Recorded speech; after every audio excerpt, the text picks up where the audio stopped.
What was the hardest thing to adjust to when you first came into this prison? I've always naively, I guess, thought that women were the gentler sex, the weaker sex. That's what society wants us to believe. And the fact that women can stab a man to death 40 times, I find that incomprehensible.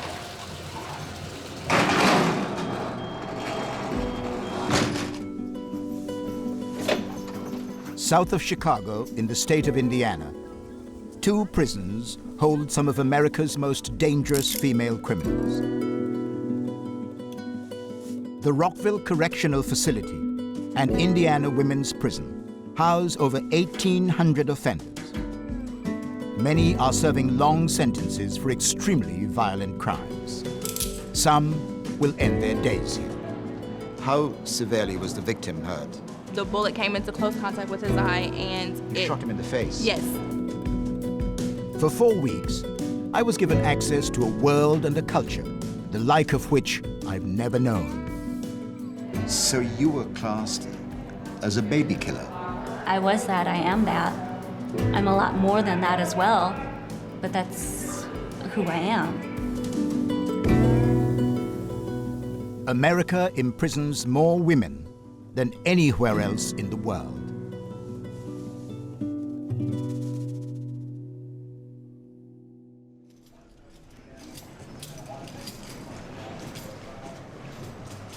This is Indiana Women's Prison. My escort, Sergeant McPherson, is taking me to meet the most notorious inmate in the state, a convicted double murderer. Thank you. You're welcome. And Sergeant, we're heading now to? To the Administrative Segregation Unit. This unit is where our disciplinary offenders are. This is what you call like a punishment for them. We put them here to give them time to think about what they've done and to clear up their negative behavior.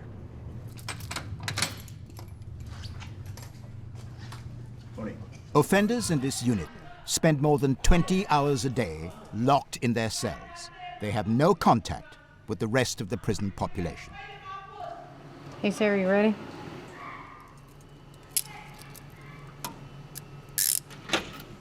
Sarah Pender has been in this segregation unit for nearly 5 years.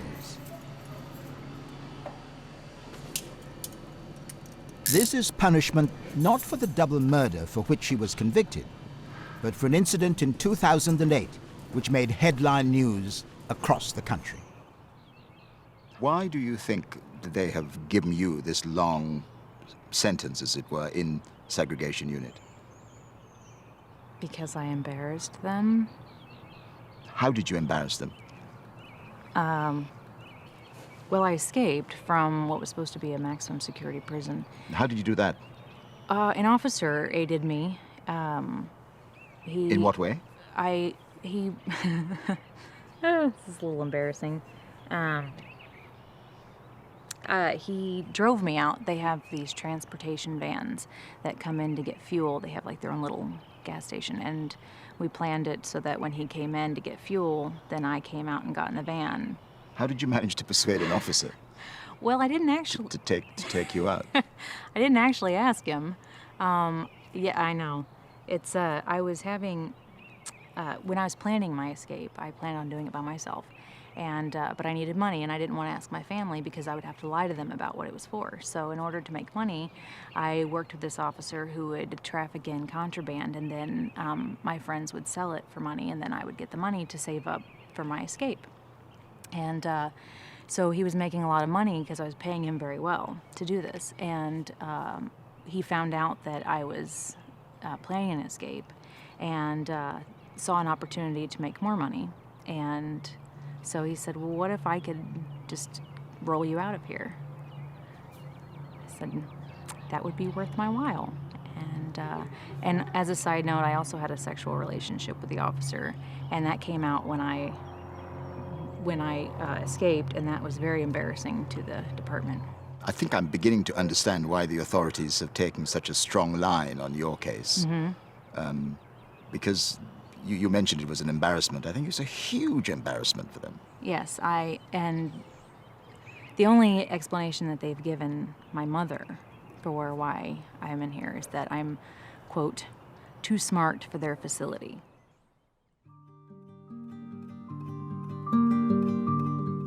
This is the Rockville Correctional Facility, from which Sarah Pender escaped in 2008. She was on the run for more than 4 months and was labeled America's Most Wanted Woman. Leading the way back to Indiana, 2 state troopers and an unmarked police car, bringing convicted murderer and prison escapee Sarah Jo Pender back to an Indiana state prison. Pender has been on the run from police since escaping from the Rockville Correctional Facility last August. She'll have no contact with the outside. No phone calls, no visits, and will minimize her contact even with staff internally. The state has been true to its word. And this has been Sarah Pender's life ever since. Scott Spittler, the officer who helped her escape, was jailed for 7 years. Sergeant McPherson has known Sarah Pender from the day she arrived at Indiana Women's Prison. She must have struck up a very deep relationship, having targeted that male officer. He was having problems at home, and she preyed on that. She preyed on his emotions. She made him feel that she was going to save him, that she would be his everything, that she would replace what he didn't have. And he was so vulnerable, he fell for it. So he did whatever she asked. He fell in love with her. He fell in love with her? Yes, but of course she wasn't in love with him. She used him to get what she wanted, and that was to get out of Rockville. And you would put that down to her ability to... Manipulate. She is... I've seen a lot. I've been here for over 20 years. Sarah is one of the best manipulators I've seen.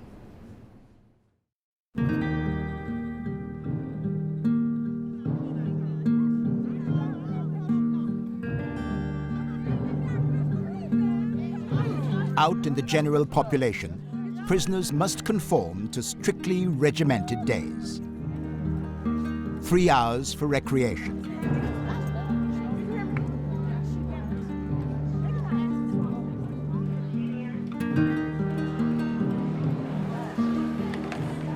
"15-minute sittings for meals.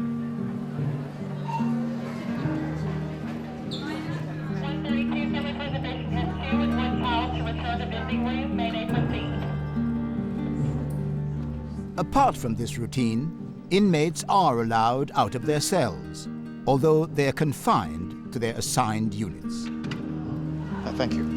This is Unit 13. Offenders have just returned from lunch. Hello. Hi. Hello. I'm Trevor McDonald. Hi, Trevor. I'm Addie. Addie? What are you doing here today? I'm just talking. She's doing a little crafting, a little writing. Some cards. You're sending cards out. Mother's Day cards. It's coming up, so we got to get them out. Yeah. Does your mother come to see you here? No. My mother, she lives out of state, so she really doesn't come up here much. She's never come to see you at all? No. We just talk on the phone. Yeah. And how long have you been in this prison? Since 2006. 2006? Yes. That's a long time for 7 me. years. Yeah. Well, it's a long time not only for you, but for anybody. Yeah. Yep. How did that come about? I got strong armed robbery charges. So. Strong armed robbery charges? Yeah, that's more for like physical robbery. Like I didn't have a gun or anything. I was fighting, punching, that kind of stuff. What were you robbing? Oh, people. Sorry. It was 3 people. Where was this, in a street? Yeah, we were driving around. We stopped when we seen people walking. We hopped out the car, bum rushed them kind of, beat them up, knocked them down, tried to snatch the purses. So you robbed 3 people? Yeah. How much did you take? Oh, it was only $300 from that robbery, so it really wasn't nothing. A stupid decision, not worth anything, especially all these years of my life. When you say from that robbery, you suggest that there were other instances. Yeah, there was. I just didn't get caught, fortunately. How old were you when you started on this may I call it a career? Oh, well, since I was about 13. School? I went to school up until like 10th grade, then I started fighting, getting expelled, and I just stopped going. I'm actually really smart in school. I always had straight A's, but I just couldn't stay there, always fighting, getting expelled. Why couldn't you stay there? Why did you find the need to fight? What? I just have a really horrible anger problem, so I always let that get the best of me. Even looking at you now, I'm finding it difficult to believe that you are capable of having done that. I'm very much capable of it. Because you're still very young. Yeah, I'm 25. Yep. And your sentence was? 16 years, do 8. If you behave well. Yeah. If you control your anger. Right. And actually, probably in the most recent year, I can say, I've been getting control of my anger. And I have 2 kids, so I know I have to You have 2 kids? Yes. How old are they? They're 7 and 9. 2 little girls. Do you feel you have let them down by not being there for them? Yes, I have. And I deal with that every day, and that's really like my biggest motivation to changing and being different and coming out of here and, you know, taking something from it, not just, oh, I've been in prison. You know, I want to walk out of here and be something for them. I just do not want them to follow this same circle. Like, my mother was in prison, you know? This is the same. What for? Attempted murder and aggravated robbery. So that was not perhaps a great start for you in your life, was it? No, it wasn't. That's kind of what, you know, kicked everything off. It's mama leaving.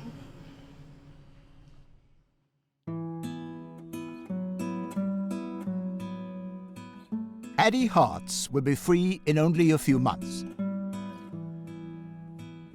She'll spend much longer picking up the threads of her life.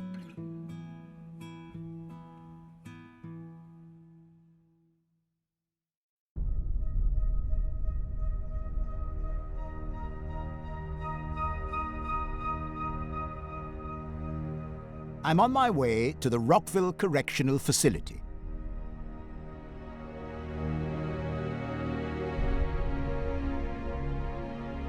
This is the largest women's prison in the state of Indiana.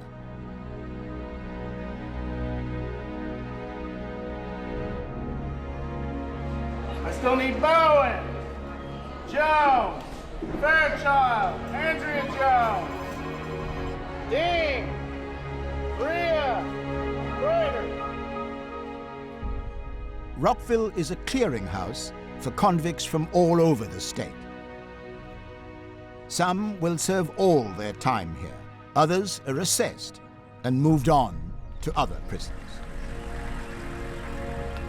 Every month on average, 200 new offenders arrive here. This is their first port of call. From now on, their every action will be governed by prison rules. Ready? Look right up here. 1, 2, 3. All right, this paper here tells you we don't allow any sexual contact of any kind between you and staff and you or our offenders. Your stuff? Okay. Go over there and get a styrofoam cup, put your name on it. There's water in the orange thing. Okay. From the way an intake looks when she comes in here, can you tell what she might be in for? No. I don't ever try to guess. Some of them, when you look at them and you look at the offender, it's like you cannot believe that that's what she's here for. You're frequently surprised by what they've done. Very much so, yeah. You would, if you look at, you know, the paper and then look at her and you're going, there's no way. But, yep. Do you see many of the same people coming and going? Yes. They'll come in that door back there and say, I'm home. And I'm going, really? You know? Because for some of them, this is. Because they have nowhere else to go. Okay, I'm gonna roll each finger. I'm gonna start with your right thumb. Hello, I'm Trevor. Hi, I'm Paula. Have you been in this prison before? Yes, I have. For Fort Wayne, Indiana, I've been here for possession of meth. So I've been here before, but I only stayed like an intake. I didn't leave intake, so, but this time I will. Yes. Yeah. So this time you will be in the general prison population. Yeah, sure will. What sort of prospect is that for you? A little scary, but at the same time, like, I don't know, teach me little morals, you know? Teach me not to come back. Do you have a drug dependency? I've been to rehab, yeah. I'm an addict straight up, so yeah, I do. How long have you been an addict? Since I was 17 and I'm 28. A couple years, a long time. Do you have children? I do. I have 4. 4 children? I have 4. My oldest one is 13. I have a 13-year-old, 12-year-old, 9-year-old, and a 6-year-old. I'm trying to find a hopeful road out of this for you. I know. I know. What's that? I don't know. I have to have a game plan when I leave here. I know that. Like, going back to life, like, when I got in trouble this time, I violated probation because I didn't have no transportation back and forth, and I wasn't using, and I haven't used for maybe 3 months at the most, you know, and that's pretty good for me because I was doing needles and all kinds of stuff. But 3 months is a big step, and I just want it a little bit further and a little bit further. But it's just, it's hard. It's really, really hard. Yeah. Thank you very much for talking to me. Good luck. Thank you.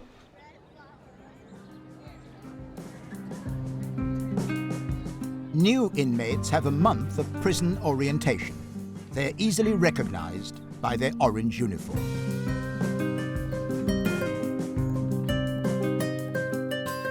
For every new arrival, some other prisoner is about to leave. Martha Search is quietly counting down the days.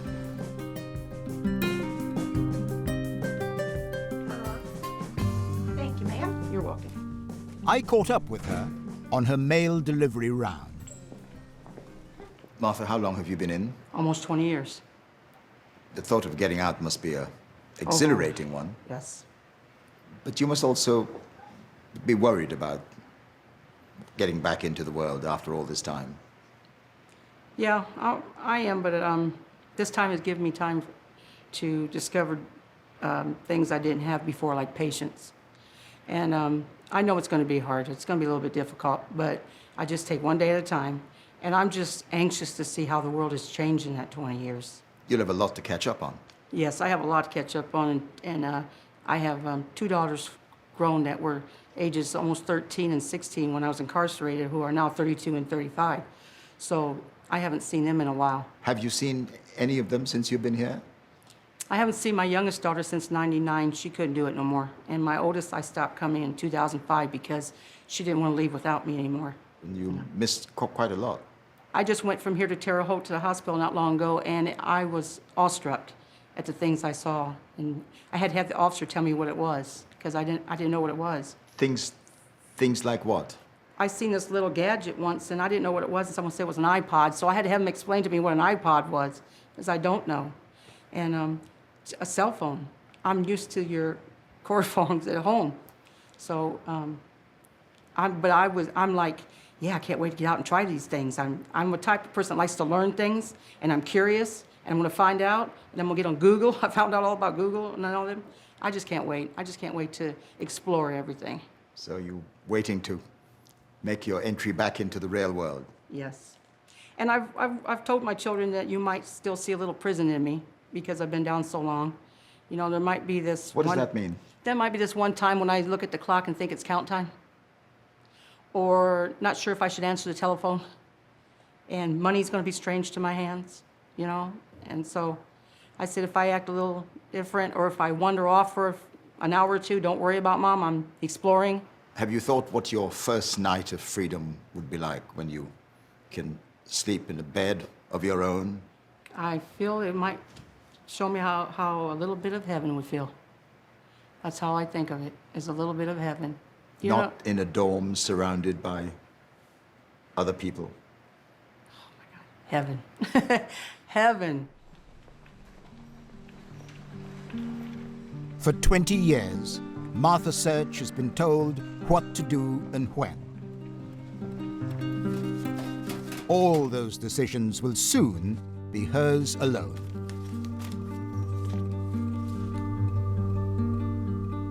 prison inmates on long sentences survive partly on dreams of freedom. But in August 2008, one female offender, Sarah Pender, actually broke out of Rockville. The convicted double murderer had earlier told me that her escape plan relied on the help of Officer Scott Spittler. Now, since September, we've been hot on the trail of a woman authorities have called a female Charles Manson. Now, recently she was added to the U.S. Marshals 15 Most Wanted list, making her the most wanted woman in America. But how on earth do the authorities explain the fact that she escaped? Lieutenant Brad Gray was on duty on the day of the breakout. Lieutenant Gray, what were your impressions of Sarah Pender while she was here? She was always trying to get an advantage over someone or something. It was always about, anytime you talk to her, if you ask her a question, she would typically respond with, "What's in it for me?" And when people, either say that or give you the impression that that's what they're trying to do, then it should put you on notice that, you have to be careful about how you're dealing with them. She got out through a back door in this recreation building. Having changed into casual clothes, she hid her prison uniform in the ceiling. The door alarms failed to go off, and a white van was waiting. With Pender crouching under the back seat, Spittler drove her out of the west gate and out onto the open road. What were your feelings about the fact that this was an officer with whom you had worked very closely, someone you knew, someone you had served with, and someone you respected as a colleague? Once we discovered that it was him that had driven Pender out of the facility, I was just absolutely sick, just sick to my stomach, physically sick, mentally sick over the entire episode. Sarah Pender proved to be, as you had probably thought when she came in here, that she was just as clever a manipulator as you had originally felt. Oh, absolutely. She has proven herself to be that time and time again, and that is probably the best proof of it right then and there. If you can convince an officer, someone who was trained not to do this, somebody who was trained to maintain the order and the peace of a facility, if you can convince that person to drive you out of a correctional facility, you can convince anybody to do anything.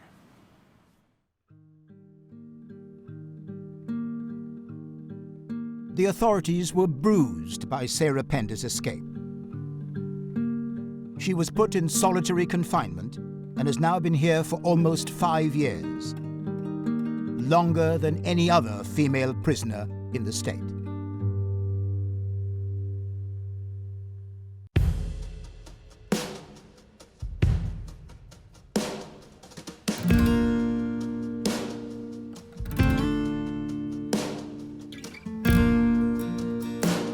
Of the 1,200 offenders at Rockville Correctional Facility, 85% of them are mothers.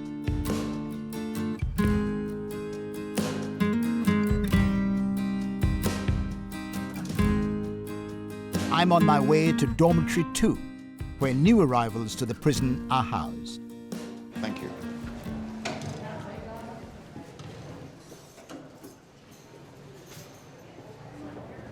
Paula McIntosh, a mother of 4, was beginning the difficult process of adjustment.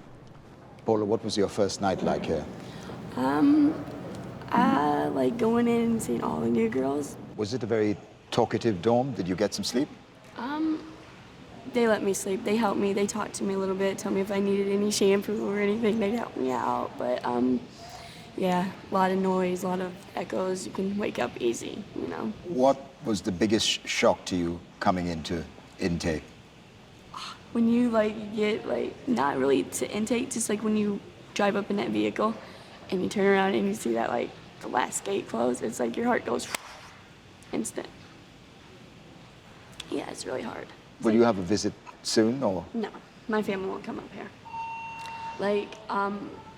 My dad, he doesn't really come and see us because it's just really hard on him. So I'm pretty sure I won't get no visits. Why won't your father come to see you? I think it's too hard on him because there's me and then my brother's just turned 18 and he's locked up and it's just like a pattern, you know? And I think it's really hard on him, so he won't come see me. It's hard on him, but it's also very tough on you that he wouldn't come to see you. Yep. Plus, he's got my daughter. He's got my 9-year-old right now. So, you know, he's got a lot of responsibilities on him. So I said I don't know, pray for him, that's all I can do. Your daughter is 9. At that age, she's able to understand a great deal. I wonder what your father said to her or says to her about your situation. She knows. Melissa's been I've been locked up before. My daughter's Melissa, and she's really strong, and she knows everything. I don't lie to her. I told her she knows about my drug use. She knows she knows everything. And I called her this time and told her I was going to prison, and she's like, just keep your head up. Gosh, that's pretty tear-jerking to be told by your 9-year-old daughter to keep your head up. But even for you to make a call to say that you're going to prison. Yep. Yeah. And you have no idea when you'll see her again? No. Her dad just got out of prison, and he's not seen her not one time. And she's 9, and I guess he's just coming around. My dad's letting him come and see her, visits. So that's a big step for her too. When it's just, and then it's I'm there and then I'm gone, you know? Well, I hope your time passes here very quickly, and I hope that you get a chance to be reunited with your daughter and your family. Thank you. Thank you very much for talking to me. You too. Thank you.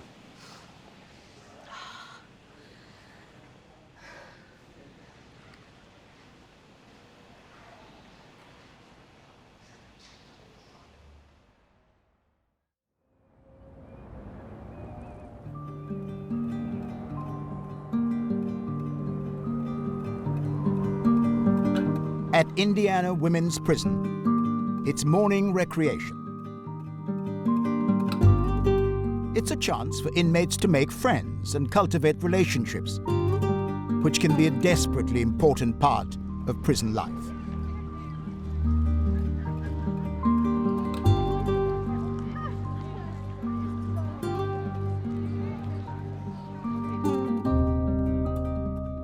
The most troublesome offenders have few opportunities to do that.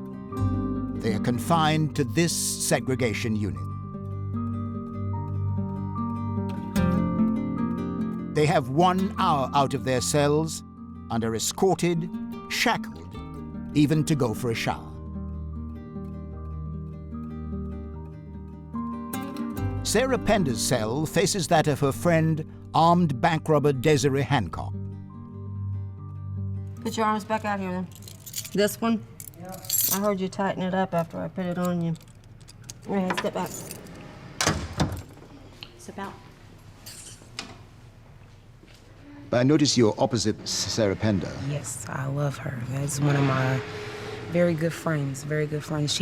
I would like to give her a lot of credit for partly the woman that I am today. When I get ready to show out or I get ready to snap, because this place will take you there, she'll be like, Desiree, shut up. Or, shut up, go sit down. And I'll go sit down, I'll calm down. In a place like this, friend is not a word that you just throw around.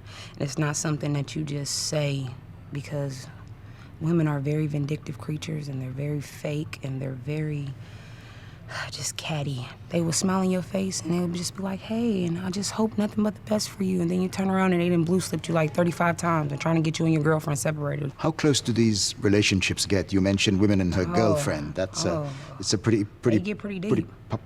Pretty deep. Pretty deep. They get pretty deep. A lot of women don't come in here gay. I wasn't when I came to prison, but I am now.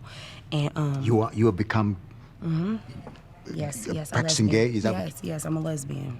Uh-huh. Yes, I am. But you discovered that, or you became that when you were here, when you came to this? I was married 3 years before I came to prison to a man. And, it's just, I don't know, loneliness is what started it. And then I don't know. One thing led to another, and it may seem fake on the outside, but emotions and feelings are real. And you have had such a deep relationship in this. I've had two great loves. I've had a dozen relationships, but I had two great loves, and I have... In this prison? And I will say that I damaged both of them. I damaged both of them. How did you do that? How did you damage both of them? Being a cheater, a liar, just... it was like being a cheater and a liar. Like when you're in a relationship, it's like being a kid in a candy store. It's not just one, it's not one girl, it's 740 girls. So, and out of the 740, probably only 40 ain't gay. The rest of them, this is the gayest place on earth. The rest of them are all gay.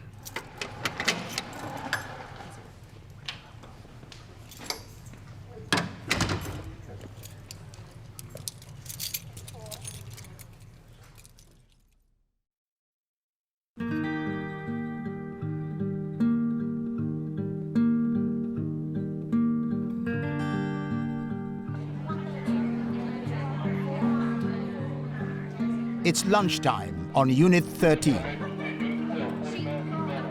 Inmates follow a well-marked-out route to the food hall.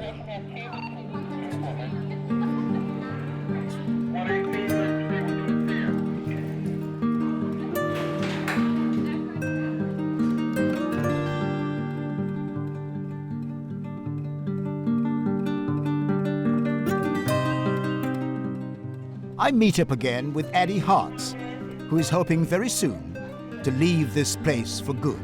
Am I allowed to grab one of these? Yeah. Okay, I'll grab. Okay. What's on the menu today?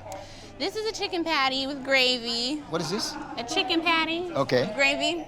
This is supposed to be cabbage, and this is some kind of Spanish rice, I'm sure. Spanish rice? Yeah. Some of it's really not bad. I'm bashing the food, but some of it really isn't that bad. Like, I'm gonna eat this stuff. Yeah, this is a good tray today. Are you guys ready to say grace? Yes. Okay. Dear Lord, we come to you and thank you for this meal. We ask that you bless it and let it be nourishment to our bodies. In your precious name we pray and thank you. Amen. Amen. The gravy's too watery, so it made it really soggy. The other thing is about this place, which is very obvious, is that this is an all-female environment. Yeah. Which you've had to get used to. Right. And that's kind of funny because on the streets I never really hung around females. But there's people here that I'm close with. Queenie's one of them. This is Crusher. We're close. Yeah. Not like sisters, but you know, just close. People that you bond with and have fun with. Yeah. It's okay. We all have a common bond. No matter your crime, we all have a common bond. Like we could see someone like Chris having a bad day or Addie have a bad day and then she crying. You know, this is a no-touch facility. We don't supposed to be hugging, but we do. I feel like women need the comfort of, hey, it's gonna be all right. Yeah. And if you can tell me all day, but if you touch me and let me know it's gonna be all right. Keep everything surface, you know? Is everything on the surface, or are there deeper relationships than that? In here? Yes. Yeah, plenty of them. But I try not to get involved in all that. I've been involved with deeper relationships in here, and it just didn't really go well, so I just try not to. Oh, so you were, you say? Mm-hmm. Yeah. And it didn't go well? No, not at all.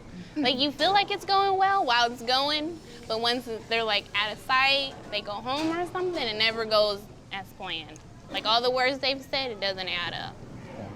Now, you're looking forward to being out in a few months, but what are the fears, what are the worries about this world that you're going into after 6, 7, 8 years?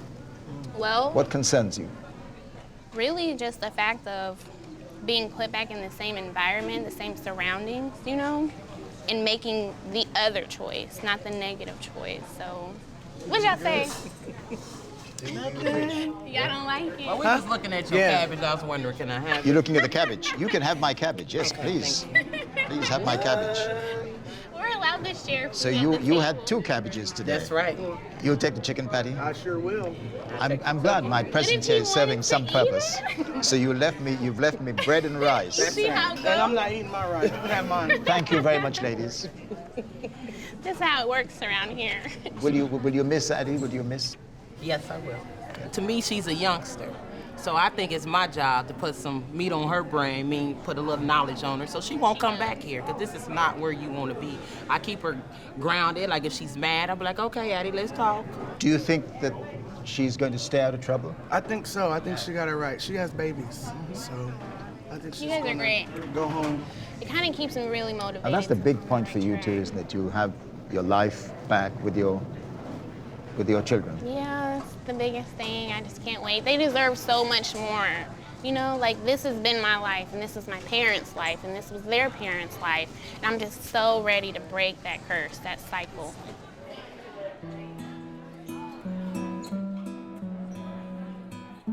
The prison officers I spoke to were optimistic that once she's released, Addie Hartz stands a good chance of keeping out of trouble.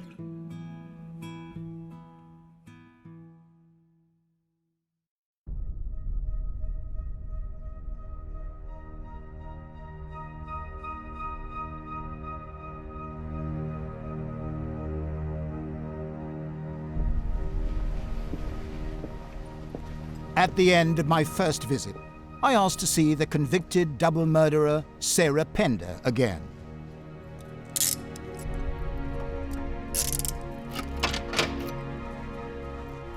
Hi, Sarah. Hi.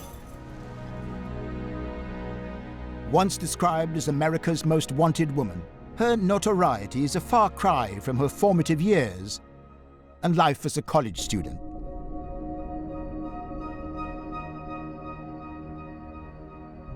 All that changed in the year 2000.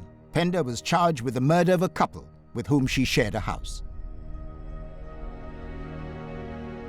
They were actually shot by her boyfriend, Richard Hull, but the prosecution believed that Sarah Pender was instrumental in planning the murder. She bought the murder weapon.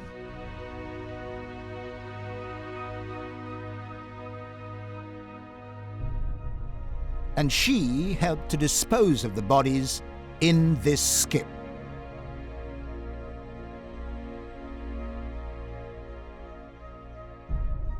She has a Charles Manson-like ability to manipulate people to act as surrogates for her in committing crimes. The evidence was overwhelming that if she didn't pull the trigger, she did everything else. Pender has always admitted helping to get rid of the bodies, but she strenuously denies masterminding the killings. But she failed to convince the jury. Pender was found guilty of double murder. I kept hoping to get to the bottom of the Sarah Pender story. Okay. The thing that I have always got from the conversations we've had before is that you're not typical of the people in this prison environment generally. Mm-hmm. Would you agree? I would. I have a wider worldview, and I think that I've been able to glean more wisdom than the typical person. I'm generally more educated. I have 5 years of college. Why did you choose the path that ended you up here? It was an emotional attachment to someone who, when I found out that he dealt drugs, that I accepted it because I didn't want to lose him. So at every stage you were aware of where that codependency was taking you? Yes, I went into the relationship with my eyes open. However, I was very, very naive, and I never thought that it would bring harm to me or anyone that I loved. And like most women, I thought that I could change him. And I asked him to stop selling drugs and to get a real job, and he agreed. And that was the path that I thought we were going on at the time. Were you aware that there were guns in the house or a gun in the house? Yeah, I bought the gun. It was my gun. He asked me to buy him a gun. If someone asked me to buy a gun, my first question would be, A, why me? Why are you asking me to do it? And what are you going to use it for? Mm-hmm. Did you ask those questions? Yeah. And he told me that I was the only person who didn't have a criminal background, because Well, that in itself is awfully suspicious. in America, you can't buy a firearm legally if you have a felony. And so I was the only person who was legally able to buy it. But Sure, but I'm talking about the fact that you were being asked to buy a gun by a felon. the thought of being left alone frightened me more than whatever consequences would come from purchasing a firearm. What kind of a gun was this? It was a shotgun that you would use for hunting, like, I think birds. I don't know, I didn't pick it out. But in the end, it was not used for hunting birds. It was used for shooting two people with whom he was in a disagreement. Yeah. Well, he had no disagreement with the woman. He said that he shot her just because she was a witness. The bare fact of the matter is that you purchased a gun which was used in the killing of two people.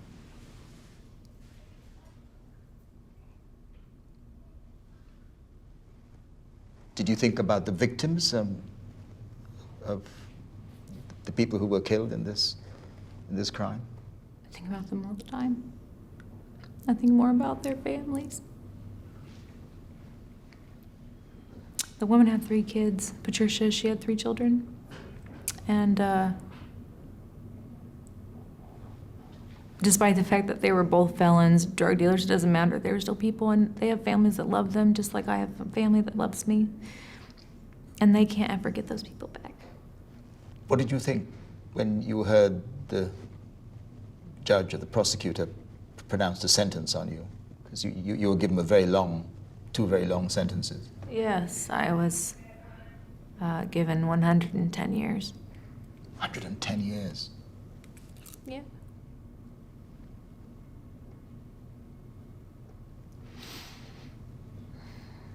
What were your emotions on hearing that dreadful sentence? Disbelief. Why did the jury in the end conclude that you were directly involved in the murder of 2 people?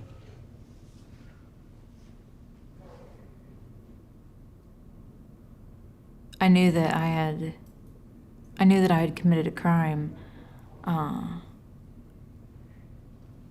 but I knew I wasn't guilty of murder, and I was willing to take responsibility for my actions. In that case, was it in somebody's mind, the mind of the prosecutors, the prosecuting authorities, that you had somehow encouraged or manipulated him into committing those murders? Yes. Yes, that was their theory, that I had, this is where the entire reputation of manipulation, that I'm a manipulator, came from. The prosecutor had went forward on the theory that I had manipulated Richard into murdering the victims, and his theory was that I wanted them out of my house. You were being judged, or you were seen, you were perceived as a two-faced manipulator. Yeah. Yeah. Which is a really hard label to carry. Every time I meet somebody new, if they are aware of my infamous reputation, it's a new hurdle to jump. And that's a consequence of my actions.